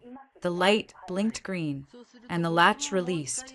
Inside was a trove, the LLC operating agreement, showing the 3 members, printed emails with the now bankrupt developer, showing Jack had been warned about cash flow issues a month ago that he'd invested anyway, receipts for the cash withdrawals, and a stack of documents from a jewelry store in Bellevue, a receipt for a $15,000 diamond engagement ring, purchased 2 days ago, paid for with a cashier's check. He'd bought the ring, with the cash he'd pulled. He was going to propose to Lydia while the courts froze our assets, and his family lived in squalor in my home. There was one more thing, a folded, handwritten list. At the top, it said, to do post-separation. Items included, change wills / beneficiaries Lydia. Transfer car title to mom, hide asset. Dispute Helic forgery claim. Say grace was stressed. Gave verbal okay. Get Mark to say grace was abusive to establish hostile home environment. The cold-blooded planning was breathtaking. I took photos of everything with my phone, careful not to disturb the order. Then I placed it all back, closed the box, and reset it. I had everything. The fraud, the dissipation, the affair, the future plans, the witness tampering, the threat. It was a full house of betrayal. As I walked back upstairs, my phone buzzed, an email notification from our home's security system, which Jack thought was disconnected. The doorbell camera had been triggered. I opened the app. There was Lydia, standing on my front porch, beautiful and anxious, ringing the bell. The final piece had just walked into the trap. I didn't answer the door. I just watched on my phone as she waited. Rang again, then finally left, getting into a small blue Honda. I texted Mike Vance a screenshot from the security feed. Me. Subject Lydia Chin just attempted contact at the marital home. For 17 p.m. Mike confirms her involvement in the domestic situation. Useful. Stay inside. I put the phone down. The stage was set. The evidence was overwhelming. The performance was almost over. Tomorrow was the hearing. Tomorrow, the curtain would fall on Jack's little play, and my real life .my free life would begin. All I had to do was deliver one last, flawless performance tonight. The heartbroken wife, clinging to the last shred of hope, while holding the detonator to his entire world in my pocket. The family returned in shifts. Each arrival a new wave of tension. Robert and Mark smelled of stale beer and simmering resentment. Carol and Emily carried bags from a discount store, their purchases a sad, plastic testament to their dwindling prospects. No one spoke to me. I was a ghost in my own kitchen, preparing a simple salad for one. The front door opened just after 7 p.m. Jack's footsteps were heavy, deliberate. He walked into the living room where they were all gathered, the air thick with unasked questions. I stood in the kitchen doorway, a silent observer. Where have you been? Robert's voice was a low rumble. Out, thinking. Jack's reply was curt. He didn't look at any of them. His eyes found me, and the hatred in them was a physical force. Thinking about how to get our money back. Mark sneered, emboldened by the beer. The money's safe. Jack snapped, the lie so brittle it almost cracked in the air. Is it with Lydia? Carol's voice trembled with a mix of heartbreak and fury. Jack's head whipped toward her. Who told you that name? Grace did. Emily piped up, her voice a sullen accusation. She said you bought her a ring with our money. The dam broke. You did what? Robert boomed, rising from the recliner. It's not your money. Jack shouted back, his control shattering that it's my money. From my house. My investment. Our house. I said, my voice quiet but clear, cutting through the chaos. All eyes turned to me. Jack's face contorted. This is all because of you. You and your petty, jealous little heart. You couldn't stand that I was finally doing something for my family. Could you? That I was finally the man they needed me to be. I walked into the living room, my phone a silent, recording weight in my pocket. The man they needed you to be was an honest one. Jack, not a thief, not a liar. I am not a thief. He took a step toward me, his finger jabbing the air that I was building a future. You were building a future with Lydia Chin. I stated, cold and factual, using the equity from the home I paid for, using money that was half mine to pay off her debts and buy her ring, while you moved your parents, your felon brother, and your sister into my space and expected me to fund their lives. 2. Felon. Carol gasped, looking at Mark, who suddenly found the floor fascinating. Shut up, Grace. Jack roared. No, I don't think I will. I've been quiet long enough. I addressed the room, turning to include his family. He forged my name on a loan for $350,000. He put $200,000 of it into a bankrupt company. He withdrew over $100,000 in cash. Some of it he gave to you, just enough to keep you quiet. The rest, a $5,000 gift to his girlfriend, and a $15,000 engagement ring. The receipts are in his lockbox. Code is his graduation year. If you want to see for yourselves, the betrayal wasn't just mine anymore. It was theirs. I could see it in their faces, the dawning horror that the son and brother they'd trusted, the hero who saved them, had been playing them for fools and using them as pawns. You told us it was for a land deal. Robert's voice was choked. It was. Jack insisted, but the conviction was gone, replaced by a desperate, cornered rage. The developer screwed me. That's not my fault. The rest is for legal fees. To fight her. He pointed at me again. She's trying to take everything. Don't you see? She's turning you against me so she can keep it all. Legal fees paid in cash. For an engagement ring. My laugh was hollow. Who's the lawyer? Jack. Tiffany Company. You bitch. He lunged forward, but Robert caught his arm. Enough. Son. Robert growled, but the fight had gone out of him. He looked old, defeated. Jack shook him off, his focus solely on me. You think you've won, with your lawyers and your secret recordings. He spat the words that you're nothing without me. You're a cold, calculating robot. No wonder I had to find someone who actually knows how to love. The words were meant to wound. Instead, they crystallized my resolve. He'd shown me the bottom of his soul, and it was a petty, ugly place. Love. I echoed that what you call stealing from your wife to buy another woman's affection. Is that what you call lying to your family, bankrupting them, and using them as human shields? That's not love. Jack, that's pathology. I reached into my pocket and pulled out my phone. I tapped the screen, and the audio from the other night filled the room. That his voice, clear and panicked, arguing with Robert. You told me it was a sure thing. It was. The developer screwed us. And the cash, the 100,000 you pulled out. Where is it? Jack, it's safe. It's for legal fees, for fighting her. I stopped the playback. The room was deathly quiet. That's your sure thing. I said to Robert, and Carol, that's where your security went. Into a black hole and his girlfriend's jewelry box. Carol began to cry. Soft, broken sobs. Robert just stared at his son as if seeing him for the first time. Mark looked furious, but now the fury had a new target. Jack, you said we'd be set. Mark hissed. You said I'd have seed money for my detailing business. That was Mike it.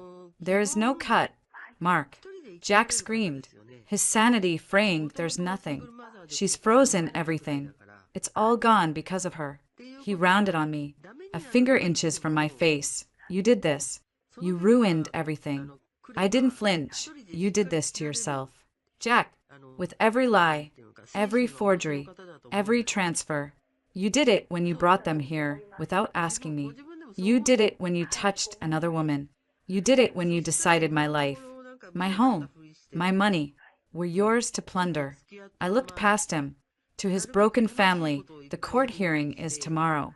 I've asked for exclusive use of the home, given the financial fraud, the threat he made to burn it all down, and the general hostility. I believe I'll get it. That means all of you will need to leave. You can't kick us out. Emily wailed. The sheriff can. I said calmly that if the judge orders it and you refuse to comply, it's an unlawful detainer. You'll be removed. Jack let out a strangled, incredulous laugh that you'd call the cops on my family, on my parents. I met his gaze, my own utterly steady. You left me no choice. You made your choices, every single one of them. Now you get to live with the consequences. The finality in my voice seemed to reach him. The bluster left him, replaced by a cold, calculating spite. Fine. You want to play hardball. We'll play hardball. You think you have all the cards. You're forgetting something. I'm still your husband. Half of everything is still mine. I'll drag this out for years. I'll bankrupt us, both with legal fees, before I let you in. You already bankrupted us. Jack, I said softly, and as for legal fees, I allowed a small, cold smile to touch my lips. My lawyer is working pro bono. An old friend. She's very motivated. How's your cash reserve for a lawyer? The one you're not supposed to be paying for with frozen assets. The color drained from his face. He had no answer. I walked past him, toward the stairs. I stopped at the foot of them and turned one last time to address the room. I suggest you all start packing. The locks will be changed tomorrow after the hearing. By court order. Anything left behind will be considered abandoned property. I didn't wait for a response. I walked up the stairs, each step feeling lighter than the last. The muffled sounds of a new, more desperate argument erupted below, Robert and Carol turning on Jack. Mark yelling about his money, Emily crying.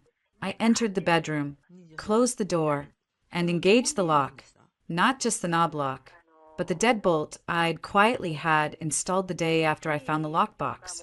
A solid thunk of finality. I leaned against the door, my heart hammering not with fear, but with a fierce, exhausted triumph. The performance was over. The mask was off. The lines had been drawn in the sand, and I had just stepped over them, leaving him stranded on the side of ruin. I pulled out my phone. The recording app was still running. I stopped it, saved the file, and uploaded it to the cloud with the others. Then I texted Sophie. Me. Confrontation complete. Full family meltdown recorded. Threats. Admissions. The works. They know about the ring. The cash. The bankruptcy. Jack is threatening to drag out proceedings. Her reply was almost instantaneous. Sophie, perfect. His threat is an admission he has no valid defense. The ring receipt is the nail in the coffin. Get some sleep. Big day tomorrow. Wear the navy suit. Look impeccable. I set the phone down and looked around the room he had shared with me, while planning a future with someone else. The room where he had lied to my face night after night. It was over, and tomorrow, I would make it official. The King County Courthouse was a monument to solemn, imposing justice. Its granite walls felt like they absorbed the anxiety of everyone who entered. Sophie, in a razor-sharp black suit that screamed "Victory," met me on the steps. She carried a slim, expensive briefcase. I carried nothing but my purse and a profound sense of detachment. "You look perfect," she said, giving me a quick once-over. The navy suit was armor. My hair was smooth, my makeup flawless. I looked like the picture of a competent, wronged professional, not a woman whose life had been detonated. "How do I feel?" I asked, my voice surprisingly steady. "Like you're about to watch a train wreck you wisely stepped off of. Remember, you say nothing unless the judge asks you directly. Let me do the talking. Your job is to look calm, credible, and profoundly disappointed." We entered the cavernous hallway, and there, huddled by a bench like lost tourists, was Jack. He was with a man I didn't recognize, a harried-looking attorney in an off-the-rack suit, clutching a messy folder. Jack's face was pale, etched with sleeplessness and a simmering panic he couldn't quite hide. His eyes met mine across the marble floor. The hatred was still there, but it was diluted now with something new. Fear. He broke away from his lawyer and strode toward us. "Grace, we need to talk." Sophie stepped slightly in front of me. "All communication goes through counsel." "Jack, you know that." He ignored her, his eyes boring into mine. "You don't have to do this. We can settle this like adults. I'll get them out. We can fix this." It was the same empty plea, the same desperate manipulation. I simply looked at him, my expression neutral. "The time for fixing was before you forged my name. Jack, before you emptied our accounts, before you bought her a ring." He flinched. His lawyer hurried over, putting a hand on Jack's arm. "Jack, not here. Not now." We were called into the courtroom. It was smaller than I expected. All dark wood and hushed tones. The judge, a woman in her 60s with a stern, intelligent face, peered at us over her glasses. The hearing was a blur of legal formalities. Sophie was a maestro. She presented our petition for exclusive use of the marital home, laying out the facts with cold, surgical precision. She referenced the forged Helic documents, the bank records showing dissipation to family members and a third-party paramour, the bankruptcy of the investment, the cash withdrawals. She played a 60-second, devastating clip from my recordings. Jack's voice, clear as a bell, yelling about legal fees, and burning it all down. Jack's lawyer, a Mr. Dolan, sputtered objections about hearsay and marital privilege, but Sophie had anticipated them, citing Washington's one-party consent law and the exception for financial crimes. Dolan was out of his depth. Then Sophie presented the piece de resistance, a blown-up photo of the jewelry store receipt for the $15,000 ring, dated after the asset freeze was in place, Your Honor. Not only did Mr. Henderson dissipate marital assets on an extramarital affair, but after being served with a temporary restraining order freezing those very assets, he used hidden cash to purchase an engagement ring for his mistress. This shows a blatant disregard for this court's authority and a pattern of financial deception that makes cohabitation not only untenable but dangerous for my client. The judge's lips thinned. She looked at Jack.Mr. Henderson, your counsel claims this is a marital misunderstanding. Can you explain this receipt? Jack opened his mouth, but no sound came out. He looked at his lawyer, who was frantically flipping through papers. It's being taken out of context. Dolan finally managed. The context is a $15,000 ring for a woman, not his wife, purchased with hidden cash after a court order. The judge said dryly, the context seems abundantly clear. She shuffled the papers before her, given the evidence of significant financial misconduct, potential fraud, the hostile environment created by the presence of multiple additional occupants brought in by Mr. Henderson without consent, and the credible threat of destruction of property. I am granting the petitioner's request for exclusive use of the marital residence. Mr. Henderson and any other non-owner occupants have 72 hours to vacate. Failure to do so will result in a sheriff's escort. She slammed her gavel. Next case. It was over in 20 minutes. Outside the courtroom, Jack looked shell-shocked. 72 hours.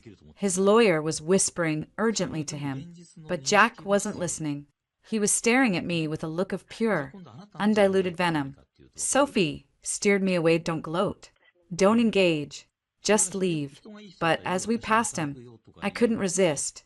I stopped, just for a second, and met his gaze. I didn't smile. I didn't frown. I just looked at him, letting him see the absolute, unshakable finality in my eyes. Then I turned and walked away, the click of my heels on the marble, the only sound in the quiet hall. Back at the house, an eerie silence had descended. The family knew. Jack must have texted them the result. Their belongings were now half-heartedly piled in suitcases and garbage bags in the living room. They moved like ghosts. Avoiding my eyes, I went straight to my bedroom and packed an overnight bag. I had no intention of sharing the house with them for the 72-hour evacuation period. I'd stay at a hotel, let them stew in their defeat. As I was leaving, my suitcase in hand, Carol intercepted me in the foyer. Her eyes were red-rimmed. Where will we go? She asked, her voice stripped of all its former performative warmth. It was just a naked, desperate question. That's not my concern. I said, not unkindly, but with absolute firmness. Jack made his choices. He'll have to provide for you. Or not. That's between you and him now. She swallowed. Looking older than her years, T said. He said you were cold. I see now he was wrong. You're not cold. You're exact. It was the most honest thing she'd ever said to me. I didn't respond. I walked out the door, got into my car, and drove to a boutique hotel in Belltown, paying with my corporate card.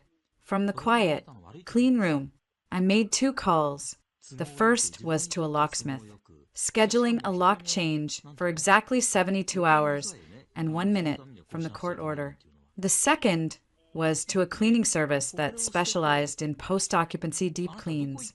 Then, I opened my laptop. I composed a single email, attaching scanned copies of key documents, the judge's order for exclusive use, the HELIC with the forged signature, the bank transfers, the LLC paperwork showing his family as members, the receipts for the cash withdrawals, and the ring. I wrote no message in the body. The subject line was simple, for your records. I sent it to Robert and Carol's shared email address, which I'd found on a piece of junk mail. Let them see, in black and white, the full extent of their son's betrayal. Let there be no more doubt, no more lies to hide behind. Next, I turned to the physical package. I had prepped it the night before, at Sophie's office, a thick, legal-sized express mail envelope. Inside, the filed petition for dissolution of marriage, divorce. A formal copy of the court order granting me exclusive possession of the home. A printout of the key pages of the Helic document, with my real signature from another document placed side by side with the forgery. A blown-up photo of the jewelry receipt. A single, glossy photograph from Mike Vance. It showed Jack and Lydia, 2 days ago, having an intimate dinner at a waterfront restaurant. His hand was on hers, on her left ring finger. A new diamond solitaire caught the light. On a plain sheet of paper, I typed a note. Jack, consider this your formal notice. The attached speaks for itself. You have 30 days to respond to the dissolution petition. You and your family have 72 hours to vacate my home. Any further communication should be directed to my attorney. Sophie Lynn, do not contact me again. Grace, I didn't sign it with love. I didn't sign it at all. I addressed the envelope to Jack at our home address. Then I called for a priority overnight pickup from the hotel. The next morning, from my hotel room, I watched the security camera app on my phone. At 10:15 a.m., the FedEx truck pulled up. The driver left the envelope at the door. 5 minutes later, the front door opened. Jack, looking haggard in a t-shirt and sweatpants, picked it up. He looked at the return address, Sophie's law firm. His face tightened. He tore it open right there on the porch. I watched, in real time, as his world collapsed. He flipped through the pages, his movements becoming jerky, frantic. He stopped at the photo of him and Lydia. I saw his whole body sag. Then he fumbled for his phone. My personal cell phone, sitting on the desk next to my laptop, began to vibrate, and it didn't stop. 1 call, 2, 5, 10. He called back to back, each call going to voicemail. I had silenced the ringer, so it just buzzed angrily against the wood like a trapped insect. He switched to texting. Jack, answer the phone. Jack, we need to talk. Jack, you can't do this. Jack, Grace, please. Jack, I'll get rid of them today. I'll fix everything. Jack, Lydia means nothing. Jack, the ring was a mistake. I'll return it. Jack, don't do this to us. Jack, you're destroying my family. Jack, answer me. The texts grew increasingly desperate, then angry, then pleading again. He was cycling through the stages of grief in real time, stuck in a hell of his own making. I watched the security feed. He was pacing the porch now, running a hand through his hair, yelling into his phone, probably at his hapless lawyer. Robert came out, saw the papers in Jack's hand, snatched them. I saw Robert's shoulders slump as he read. He didn't yell. He just turned and went back inside, a broken man. After the 30th missed call, my phone finally fell silent. A new text appeared, not from Jack, but from an unknown number. Unknown, Grace. It's Carol. We got your email. We're leaving today.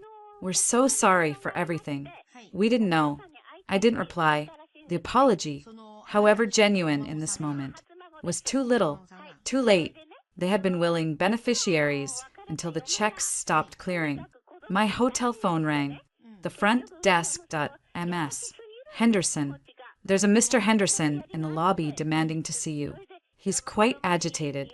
Should we call security? A thrill of cold fear, quickly mastered, shot through me.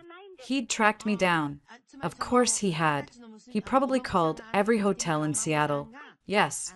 Please have security escort him from the property. And please do not give out my room number or confirm that I'm a guest.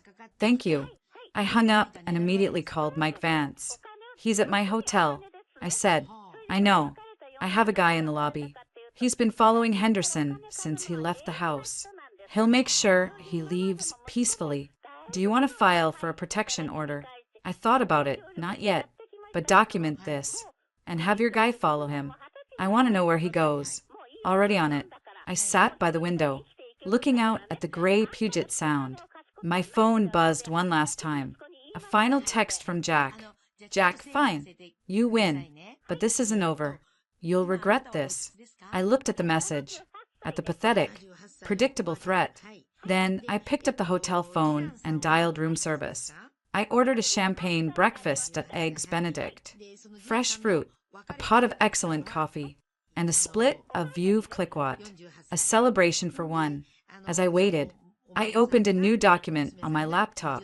I began drafting a list, not a to-do list for survival, but a want list for a future that was finally, unequivocally, my own. At the top, I typed 1. Sell the house. The rest would come later. For now, that was enough. The house, the symbol of our shared life. Now, just an asset to be liquidated, a shell to be shed. The knock on the door came. Room service. I opened it to a smiling attendant with a laden cart.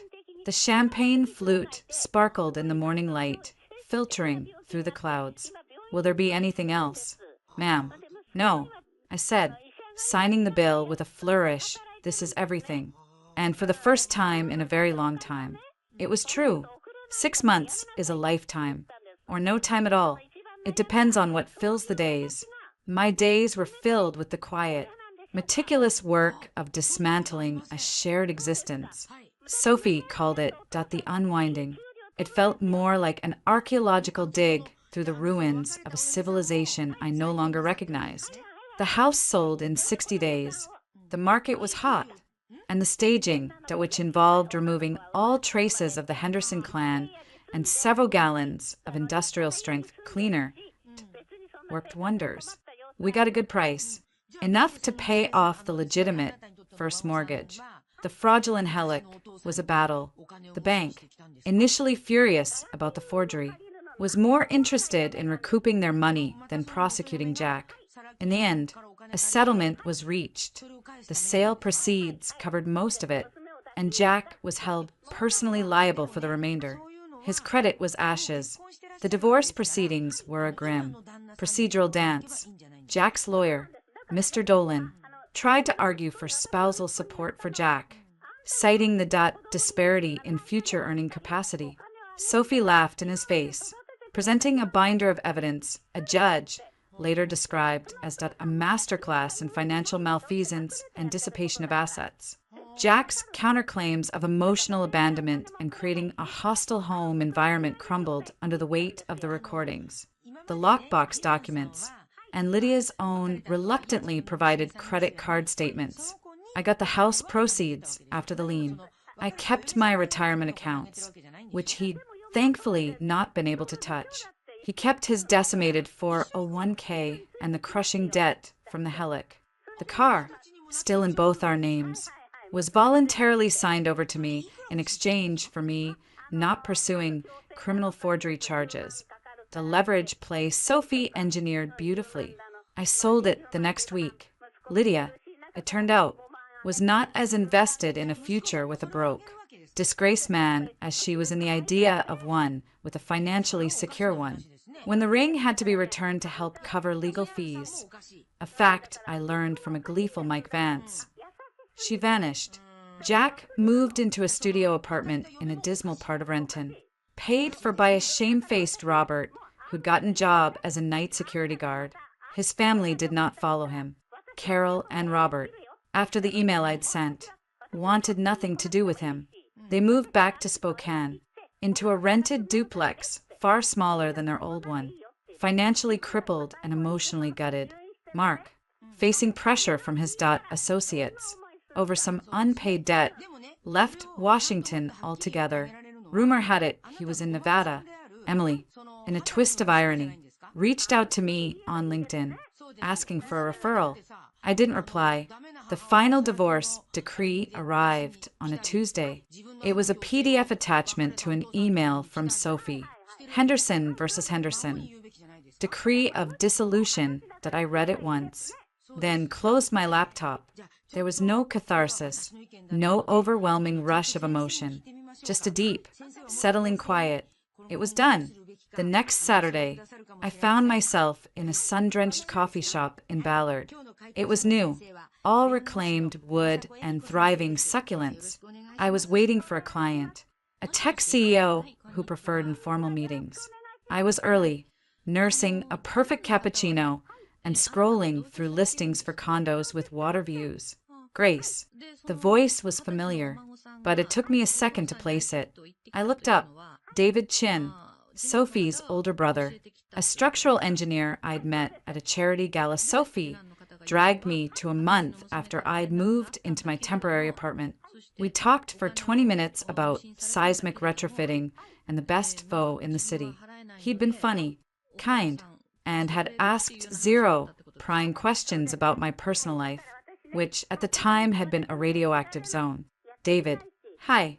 I gestured to the empty chair across from me. Please. He's Saturday placing his own coffee on the table. Sophie mentioned you might be in this neighborhood.